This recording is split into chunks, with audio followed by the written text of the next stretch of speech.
Welcome to the Smaulgld Perth Mint update on its gold sales for the month of September 2017.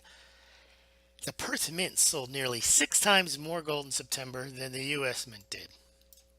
Perth Mint sold a respectable 46,415 ounces of gold in September, and that topped the U.S. Mint sales of 1 ounce American Gold Eagles of just 8,000 in September. That is nearly 6 times more gold sold by the Perth Mint than the U.S. Mint. September was the 7th month in a row that the Perth Mint gold sales topped the U.S. Mint gold sales. That is very uncommon, other than an odd December where the U.S. Mint might shut down early, a week or and only have a few days worth of minting of gold and selling to authorized purchasers. Perhaps in December, the Perth Mint might manage to have in the past sold more gold than the United States Mint, but generally the U.S. Mint sells 5, 10 times more gold than the Perth Mint. The Perth Mint is a small regional mint in Western Australia. It's not even the national mint of Australia, which is the Australian Royal Mint in Melbourne. And Australia is a smaller country. Now, Perth Mint is a large refinery, but the point being is that this is quite remarkable that a regional mint, the Australian, the Perth Mint, is outselling the U.S. Mint. Now, it's not so much that the Perth Mint is going gangbusters. While they have had some decent increases in their sales of gold, we'll take a look at a more historic chart. It's that the U.S. Mint sales have just dropped off the table. And interestingly enough, though, the Perth Mint sales have not really. They're doing quite well. Now, gold sales at the Perth Mint in September were down 21% from September's 2016 sales when they sold 58,811 ounces. But as you'll see when we look at the charts, 46,414, 415 ounces of gold sold by the Perth Mint is a decent amount of gold. So what we're seeing here is that the Perth Mint is chugging along at its normal pace of gold sales, while the U.S. Mint just isn't selling gold anymore. Now, Perth Mint gold sales were up 101% in September from August sales of 23,130 ounces. We mentioned American Gold Eagles at the U.S. Mint sold in September very poor. They were at a 17-year September low, one of the lowest Septembers at the U.S. Mint. Now let's take a look at the year-over-year comparison. So the Perth Mint had a very good, strong end of 2016. So even though sales are down from the 58,000 sold in September last year, this is record territory for the Perth Mint when they sell 80,000. As we've seen, the U.S. Mint routinely could sell 85, 90,000 in a month in January, and has sold over 100,000 on many occasions in a given month, and has sold over 1 million ounces of gold in a few given years. Now here you can see, so the 46,000 ounces worth of gold sold in September are good. It's a very nice looking chart for the Perth Mint there. There's your pitch to donate to Smaulgld. I appreciate those who do so. You can do so via PayPal. You could do so via Bitcoin. You could do so via Litecoin. All the links are below: the YouTube, the VidMe, the BitChute, and also you can become a patron. All the links are below, and also on the Smaulgld website. Become a Smaulgld patron. I've got 11 patrons. I need a dirty dozen, and then after that I need a baker's dozen. So let's see who's going to step up and hook me up. Now let's look at the longer term chart, and as you can see, September is a very decent month over the last 14, 15, 16. This is 3.5 years worth of data I've compiled. And only 1, 2, 3, 4, 5, 6, 7, 8, 9, 10, 11, 12, 13, 14, 15, 16, 17, 18. It's 19 out of, say, 40 some odd months. It's a good month. And what this shows is that there is no decline in gold demand at the Perth Mint in any significant way. Yes, we did have some weakness in parts of this year, but remember we had a very strong end of last year, and there was some weakness in the mid part of last year. That's typical for the Perth Mint. You see these spikes. So we'll see. It's the U.S. Mint that's really the anomaly here, because the Perth Mint seems to be selling a decent amount of gold, and I can't, you tell me, but I don't know. I don't think it has anything to do with the designs or the type of gold. I know a lot of people like Perth Mint products.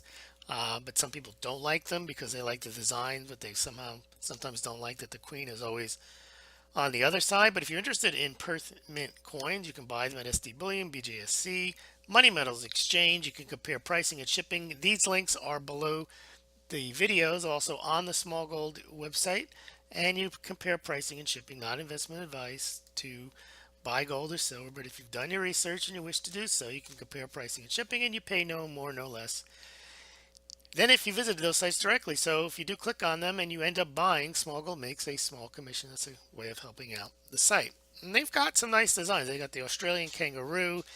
They have them in the 1/10 ounce size. They have them a different size. They even have bars at the Perth Mint. They have occasionally they have roosters. They have different.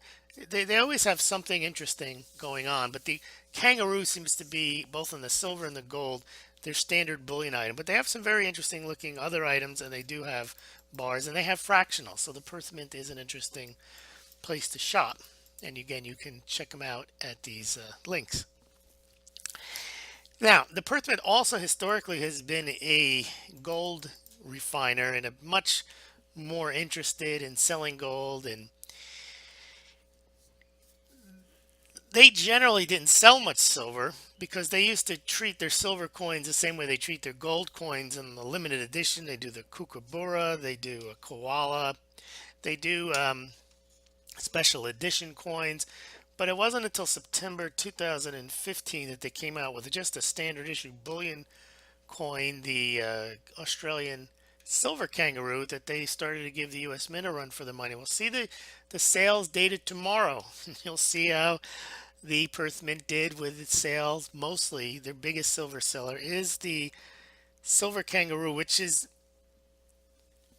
doesn't change every year like the other coins do, the kookaburras, and it doesn't have a limit on its mintage. They mint them as many as people want them. And the thing about the Perth Mint, an interesting aside, is I know the U.S. Mint and I'm pretty sure the Canadian Mint do not. They're mints, but they don't make their own blanks. They don't make their own planchets. What they do is they buy silver rounds in 1 ounce sizes that are just blank. And then at the mint, they stamp the maple leaf or the eagle, the Lady Liberty, or the Queen on the coins. And when we had that shortage in 2015, it wasn't a silver shortage. They just didn't order enough coins, blanks, and they order them from private mints like the Sunshine Minting Company, and they just didn't order enough of them, and the private mints just couldn't make them fast enough. So the Perth Mint, which actually can make them and does so, they said, well, we'll just print up as many as we can, and they managed to grab a good piece of the market, which was for a government mint quite entrepreneurial. They managed to sell 3.5 million Canadian, Australian kangaroos in the month of September when the U.S. Mint and the Canadian Mint were running dry on their coinage. So Perth Mint, you have to give them credit. They've managed to keep their gold sales up. They've managed to create a nice silver business. And they're selling now more silver than they used to, but they're still selling decent amounts of gold. You go on the website. I'm not going to read them to you. I have all the different historical months where how much silver the U.S. Mint sold, how much gold they sold, and versus what the Perth Mint sold in silver and gold. Here's your gold silver ratio up over 76.87. Gold platinum ratio also almost 1.4 to 1. Very interesting on that. Now let's go all the way down to, well, these are showing, if you go to the website, smaulgld.com, I'll leave a link directly to this blog post. You can see the Perth Mint topping the U.S. Mint sales. And let's get to the chart because that's better for video. Okay. Now you can see the U.S. Mint always, I just used historic data only going back 17, 18 months, but this is last July. You could see 2 to 1, 3 to 1, U.S. Mint well outselling the Perth Mint. Now December, you see the Perth Mint not only outselling the U.S. Mint, but that's because U.S. Mint slowed down, but was on the incline. This was the big period of the Perth Mint, the glory period, where they were selling a very good amount.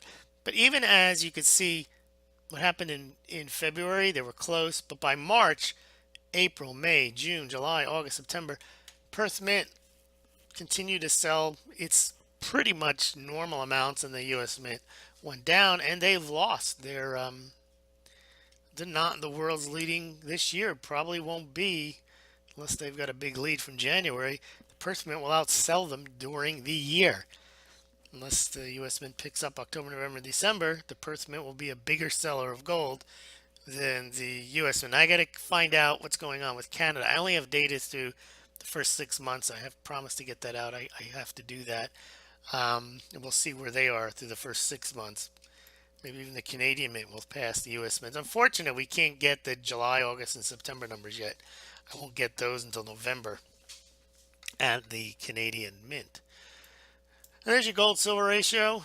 Not sustainable. Sure is. Been well over 50 for the last 6 years, and there's a reason for it. Won't go into it today. But thank you very much, and check out the Perth Mint. Some if you don't mind the queen on one side and you like those designs, you might enjoy the Perth Mint offerings. Thank you very much.